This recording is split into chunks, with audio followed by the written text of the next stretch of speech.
पाव वाया जाऊ नये म्हणून आज तयार केलेली रेसिपी ना अगदी भन्नाट झालती बरं का. आयडिया सुचवली आणि तयार केला हा मसाला पाव. अगदी झणझणीत बरं का, आपला खरडा वापरून आणि अगदी गावरान पद्धतीनं. तर काय करायचं, पहिल्यांदा बटाटे शिजवून घेतले. तर काल परवा मिसळ केली. मिस्टरांना एक लादी आणून म्हटल्यानंतर 2-3 लाद्या आणून ठेवल्या.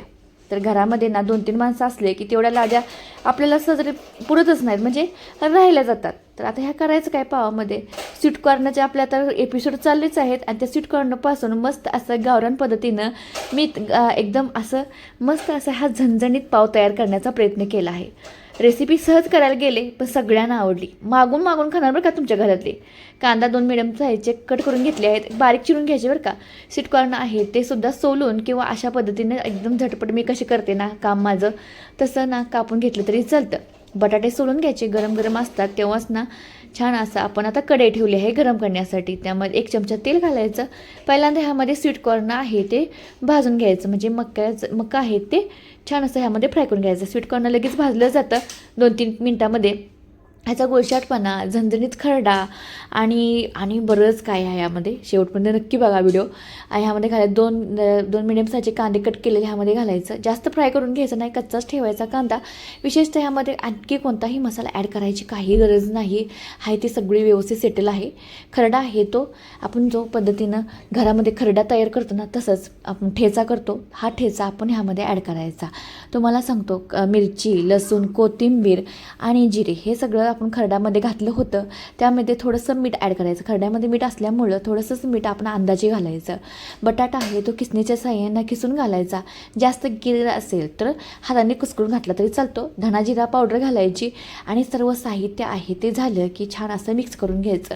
विशेषतः ह्यामध्ये हळद घालायचं नाही, कोणताही मसाला ॲड करायचा नाही. फक्त एवढेच मसाले ॲड करायचं आणि तयार होणार गावरान स्टाईल झणझणीत आपला मसाला पाव. वेगळी रेसिपी आहे ना हो, खायला छान टेस्ट लागतो.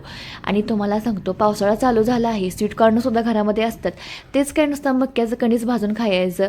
फक्त नाही घरामध्ये पाव नसतील तर अशा पद्धतीने पाव आणा. आणि आमच्या घरामध्ये एक्स्ट्रा राहिले होते म्हणून ही रेसिपी करायला गेले आणि आमच्या घरामध्ये सगळ्यांना आवडलं बरं का. तर पाव आहे ते कट करून घ्यायचं. 6च का केलेत आणि ह्याच्यासाठी आमच्या घरामध्ये मारामारी म्हणजे एक पद्धतीनं भांडणं झाली आहेत. एवढेच काय केलेत म्हणून. आता पाव आहे तर कट करून घ्यायचं. नो वडापाव, नो दाबेली, तरीसुद्धा एकदम मस्त असं हे कॉम्बिनेशन तयार झालं होतं बरं का. बटरची एकच क्यूब होती, त्यामध्ये थोडंसं तूप ॲड केलं. तूप नसेल तर ते ॲड केलं तरी चालेल बरं का.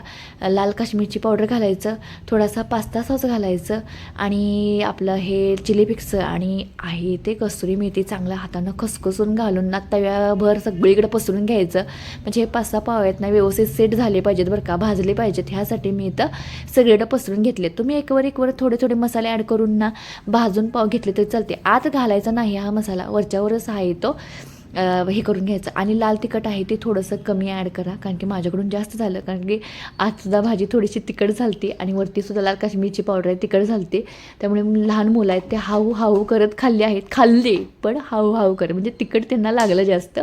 मोठ्यांना काय चालतं थोडंसं, पण हे आहे ते पाव छान असे खरपूस असे ते एकदम लो फ्लेमवरनं भाजून घ्यायचं. कुरकुरीत असं कोटिंग होतं, वरचं झणझणीत का आणि आतली भाजी आणि थोडंसं टेक्स्चर छान केलं आहे गुळचटपणा येण्यासाठी. हा आपला टमाटर सॉस घेतला आहे. टमाटर सॉस किंवा चिंचचा कूळ ह्या दोन्हीतला काहीतरी वापरा, म्हणजे आत पावामध्ये म्हणजे छान असं छान टेस्ट येते. गोड, थोडं तिखट आणि स्वीट कॉर्नचा सुद्धा गोडचाटपणा छान लागतो. भाजी आहे तो व्यवस्थित सेट करायची, थोडी जास्त घालायची. बाहेर आली पाहिजे ही भाजी, कारण की तुम्हाला सांगते कारण तर ही भाजी आहे ती छान असं सेट करून घेतली आहे. आणि ही भाजी बाहेर आलेली आहे ना, त्याला ना शेव लावायची, म्हणजे शेव आहे ती व्यवस्थित चिकटली जाते हो. म्हणून म्हणलं भाजी आहे ती बाहेर आली पाहिजे, म्हणजे शेव लागली की क्रंचीपणा येतो बरं कायला, म्हणजे वेगळंच काय. तर म्हणून म्हटलं नो दाबेली नो वडापाव, दोन्हीचं कॉम्बिनेशन तयार करून ना हा पदार्थ तयार केला आहे बरं का. खूप छान टेस्टला होतो. घरातल्या साहित्यापासून फक्त पाव थोडे तुम्हाला विकत आणायला लागतील. माझ्याकडे शिल्लक राहिले होते आणि अशीच रेसिपी करायला गेली आणि मला असं वाटतं की ही रेसिपी खरंच व्हायरल जाते काय कुणास ठाऊक, कारण की माझ्या घरातल्यांना खूप आवडले. वरून थोडीशी सेव ॲड करायची क्रंची अशी आणि खाऊन बघतं म्हणायचं भारीच की हो.